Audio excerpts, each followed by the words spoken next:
Joining us now with a few new ways to bolster your portfolio, Mark Lamkin, CEO of Lamkin Wealth Management. Hey, He's Mark. laughing. He's terrified. All right, Mark. Thank you for having me into your triangle. Yeah, you're a good sport. So today's jobs report really playing nicely into your bullish outlook for stocks. What's your take?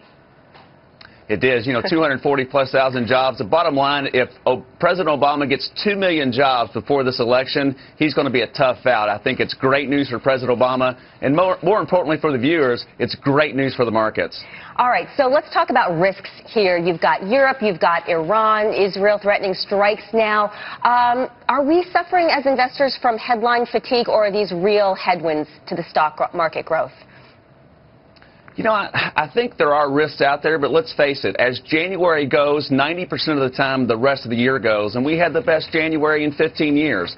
I do think those are risks, and investors need to be ready to react. But let's remember the 3 E's. Europe, we talked about, it's moved from the front page to about the middle. We need it on the back page. Earnings, the season was very, very good. Still about 70% of companies meeting or beating earnings, and the S&P 500 is going to have record earnings. The last one's the election. I think Mitt Romney and President Obama will start out on the extremes, but they'll get to the middle, and that's great rhetoric to have a good second half year rally, and that's what I believe is going to happen. All right, so let's talk about some individual picks. I'm a little pressed for time, so forgive me for going through these quickly. You said you're selling your consumer discretionary pick, the XLY. With the jobs report, more people working, more people spending money. I was surprised to see you selling discretion.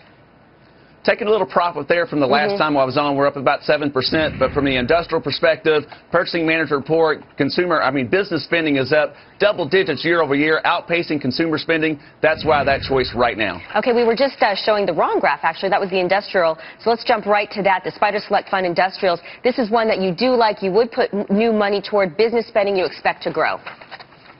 I do. That in the ISM indexes, the valuation, if you break down this sector, the valuation of these companies, dividend yield of these companies, great pick for if business spending continues to grow, and I think it will, that's a great pick. Mark Lamkin, a great sport as always. Thanks for your ideas. Thank you for having me.